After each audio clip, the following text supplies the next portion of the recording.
Hello everyone, so I'm back with another video, and today's video is about the hot topic which is going on, that is the board results and its consequences or its after effects.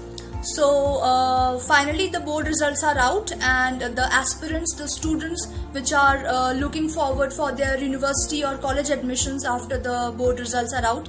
So this video will help them a lot, and I hope so that it should help them in some or the other way. So basically when the word exam or when the word results come in our mind, so the first thing is we are not congratulating ourselves that yeah, we have made to a certain level, or we have passed our school journey and now we are going to start a new journey, which is a university or college life. But this comes very later on. But the first thing when the word exam or result comes in our mind is stress.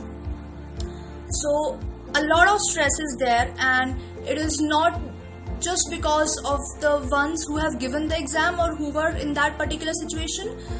It is because of a lot of stress factors or stressors around us in our environment, and there are a lot of stress factors, be it your peers, be it your relatives, be it your family, be it anybody. So when a student is taking stress, when a student is overthinking a lot about his or her performance, it is not just because he or she is not satisfied with it. It is because that maybe there are a lot of sources in the environment who are pressurizing or who are putting a lot of expectations on that particular child, and he or she is not able to understand, like they are in a confused situation, or they are feeling kind of hopeless or worthless at the moment, that the preparations which we have done for our exams, were they not enough, or that we got such a result. See, there is no particular marking that yeah, if you'll get 70% or if you'll get 90% or if you'll get say 50%, which is nowadays it is said to be a passing mark. See, marks doesn't matter. So to put yourself or to rank or yourself at a particular percentage, that yeah, this is good and that is worst, it is not justified with yourself also, and as if we'll see overall, it is not justified. So nowadays when you give your exams, or when finally you are over with it, when you have your results in front of you, there are a lot of things that are going around in your mind, that what is next. Like, now the results are out, now what is next, what I have to do. I have to plan for my admissions, I have to or I have to just take a break, I have to do something adventurous, I have to do something which I like, or which I was not able to do it because of my exams. I was fully preparing for that. So a lot of things are going around in the mind. So first of all, you need to settle down. You just need to focus. You just need to understand what is it like to be in the present. What happened in the past, your exams like they are over, and now finally the result is in front of you. So no need to go in the past and regret that yeah, I would have done this question much better, or I would have got this 1 or 2 marks extra in my particular subject. So there is no need to do all such things. Now you have to see, or now you have to look towards your future. Now how will your future will be like, what you will be doing, what efforts you'll be putting in the present to make your future a brighter one. So you need to do these all things. So today's video is for the students who have just cracked their board and their results are out, and I hope that through my video I'll be able to help them, to guide them, to de-stress them. That is my motive, to de-stress them and to give them a positive track, so that they should not overthink much, and that too in the negative zone. So they should be positive all over. So that's my main motive. So let's begin. So if you need to fight with your stress, or if you need to deal with it, or if you need to understand that how to manage your stress, the first thing is that you need to understand first what is stress. So stress is basically when you are not at an equilibrium with yourself, or when you are not at a balanced stage with yourself, be it physically, be it psychologically, or be it socially. Socially very important, because as I said, social factors are very important. We are social beings, we are social animals, and we are living in a society, so there are a lot of like social factors around us which can act as a stressor at some point of time, or which can lead to stress. So it is very important to deal with all these things. So how can we deal with it? There are many stress management techniques which we can do, which we can follow, and I'll explain these stress management techniques to you, and I hope that at certain point in your life, or like you can easily practice it to lead a healthier, positive life, and to be stress free as a whole. So as I said earlier, like a good amount of stress, which is also very important, eustress, it is very important. So if you are dealing with that, if you are able to deal with that, it is good. But if you are not, there is a very thin line, and when you cross that line, that eustress converts to distress, which is the bad stress and which is not good for you, be it physically or mentally. So when you cross that line, what happens? Yes, it leads to anxiety. We all know the term anxiety, depression, all these things we are hearing every day, like be it from the news, be it when we interact with our known ones. Like we get to know a lot of cases that this particular person is in depression, or he or she is fighting anxiety issues. So it has become a part of our lives. We are hearing it daily. So it is not normal, but we have to deal with it normally. We do not have to stereotype it, or we do not need to outcast it, or we do not need to taboo it. Like if we can go to a doctor for our physical issues, for fever, for cough, for cold, why can't we go to a psychologist or a psychiatrist in the similar way for anxiety issues? So we have to deal with it normally. So similarly, stress is the beginning.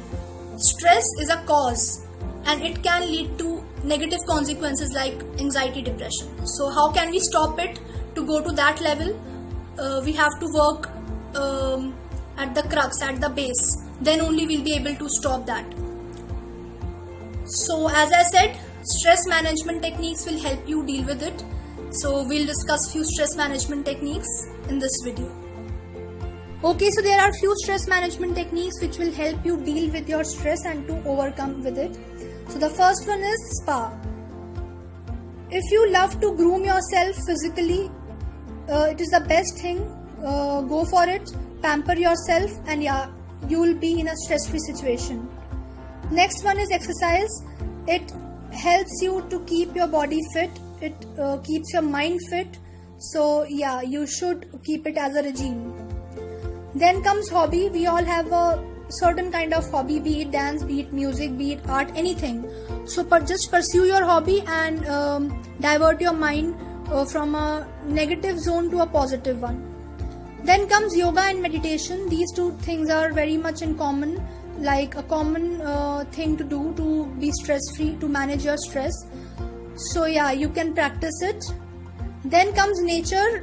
If you are a nature lover, then it's the best stress management thing for you. Just do nothing, just sit in a peaceful ambience, observe the nature's beauty around you, and that's it. Then comes time management, most important thing. If you know how to manage your time, if you have a certain routine, if you have a certain regime, if you have a certain plan in front of you, ready in front of you, then you are the one who's leading towards success any day. The next is music. If you have heard about music therapy, then you can relate. Otherwise also, you can relate with your personal experiences also. When you listen to a certain kind of a music, you feel at a peace, or you feel stress free, you feel tension free. So music is one of the best things you can do to manage your stress. Then comes therapy. Therapy comes at a very later stage, like if you are not able to be stress free or to come at an equilibrium stage, then comes therapy. It is a very later stage, but yeah, it is as normal as I said. Like you are going for your daily checkup to a physician, to a doctor for your physical issues. You can go to a therapist, psychologist, or a psychiatrist for your psychological well-being too. So it is as normal as anything.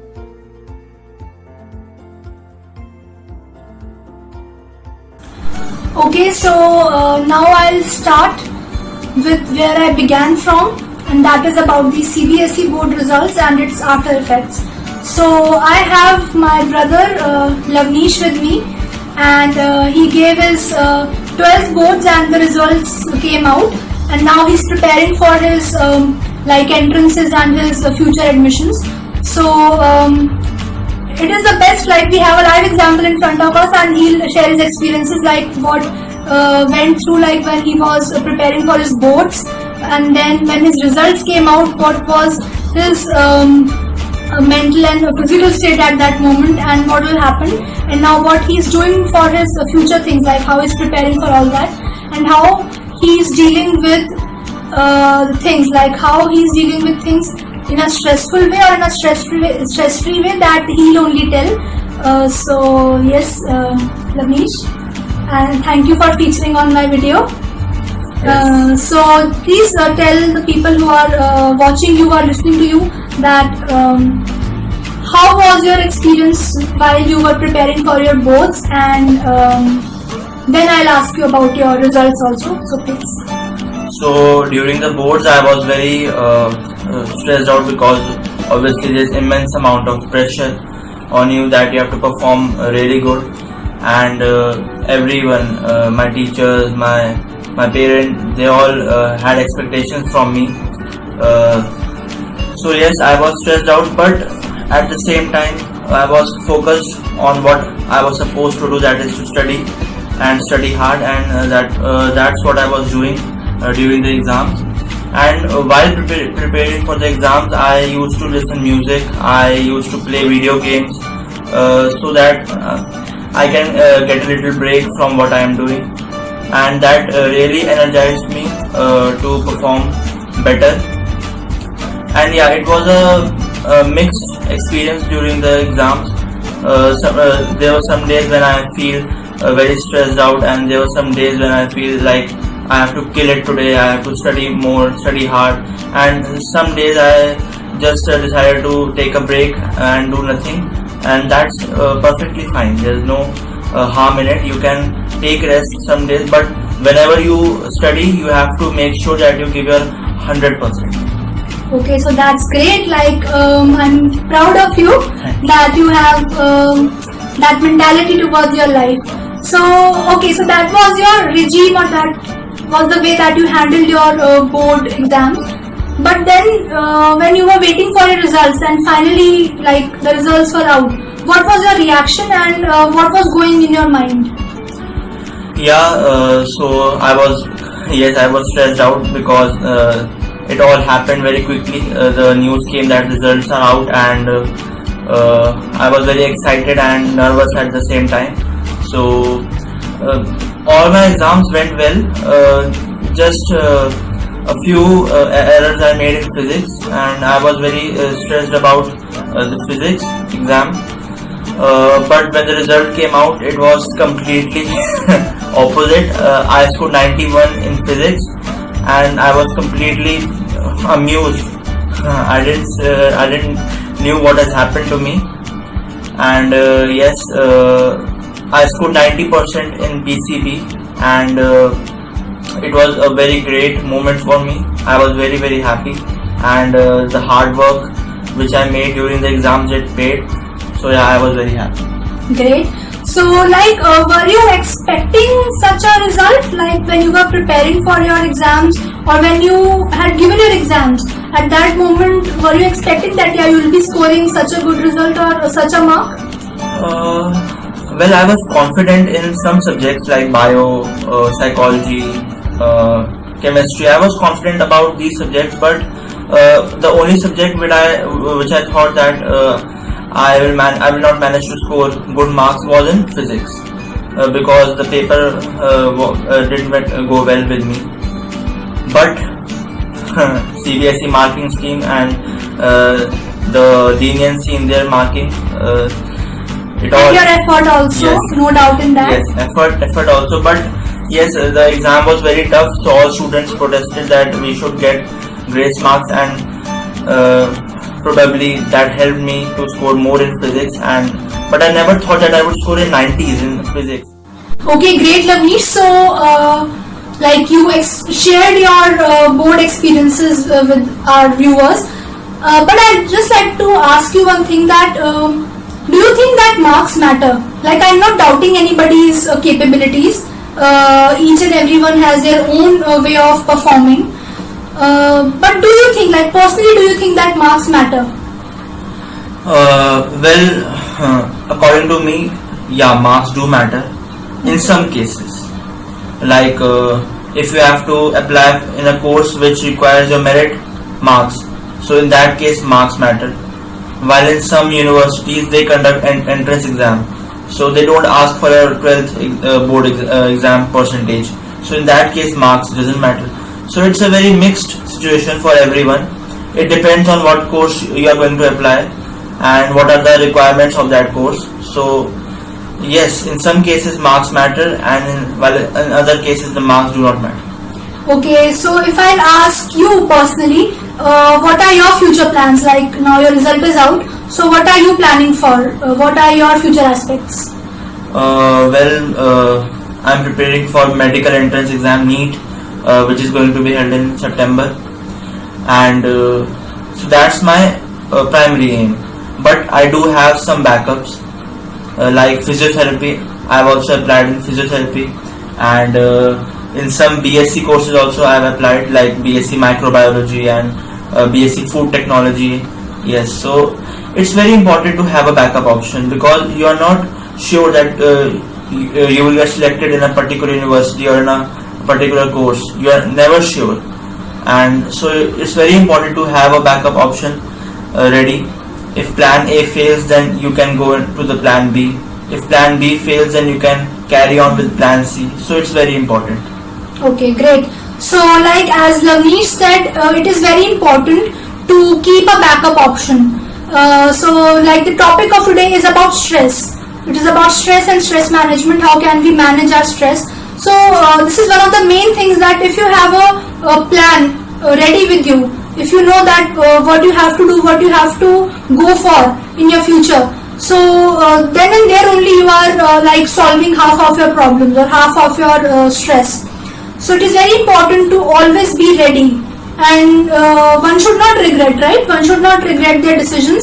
If you have taken any decision, you should stand by it, and obviously you have to be responsible for your decisions. If you have opted for a certain course, or if you have opted for a certain future for yourself, then it is you. And do you think that like while taking decisions, like if I'll ask you personally, was there any help or was there any advice given to you by anybody, be it mom, be it dad, anybody, or be it yourself, or be it me for that matter? Do you think that advice matters, or one should follow their heart, what they want to do? See, people do give advices. It's the culture of our Indian society. They give advices, and advices are free in this country. You can get advices in anywhere and any place. So yes, advices are very helpful in some cases. If you are thinking of going into a particular course, you need advices, but you have to be assured that you are taking advices from the right person. If you have to go in a course like MBBS, so you should take advices from a qualified doctor, not someone from your relatives who doesn't know even the M of MBBS. So there's no point in taking advices from those people who doesn't know about the course. You can take advices from a senior who is studying in that particular course, or a person who is already qualified from a reputed university, and like that. So yes, advices matter. Okay, great. So yeah, as Navneesh quoted and said that if you wanna go for anything or everything in your life, the best thing is to consult to a person who is pro in that particular field or in that particular area, and not from the ones who have no knowledge about it. So if you wanna go on a right direction, on a right path, just take the correct guidance, and that will be your key to success, right? Yes, right, absolutely. Okay. Thank you so much, Lavneesh, for joining us. Thank you. It helped a lot. Okay, so as you heard and watched what my brother just said, I think it is very important that one should know what he or she wants to do in life, and the thought process should be very clear, because as I said, you are responsible for your life, for your future, and for yourself as a whole. So I hope that it might have helped you. You might have related with him, or maybe you have certain questions at certain point where he was saying something and you could not have related to it. It's absolutely normal. As I said, everybody has their own journey, so it's totally fine. But the basic motive of me to get him over here and to share his experience was that there should be a first-hand experience, like there should be someone who has experienced it earlier, and he's sharing it with you, and you are getting a proper light, a proper direction about it. Because I'll be telling my thing, but it is better to know from a person who has just experienced it fresh, and he or she can guide you better. So that was the main motive of getting him to this video, and I hope it might have helped you. And if it did, then please do comment or show your love, and please tell me how it is. And I just want to wish all the students, all the aspirants, everybody out there who's watching this a very good luck and all the best. And I hope that you'll do great in your future and you'll achieve what you want to achieve, and in a stress-free manner, and no more stress from today onwards. So yeah, thank you so much for watching my video, and if you like it, then please go and subscribe also, and you can share this video with your known ones who are currently preparing for their future like academics or anything in that area. So yeah, thanks a lot. We'll see you later in my next video. Till then, as I say, stay positive, stay confident, and yeah, be hopeful.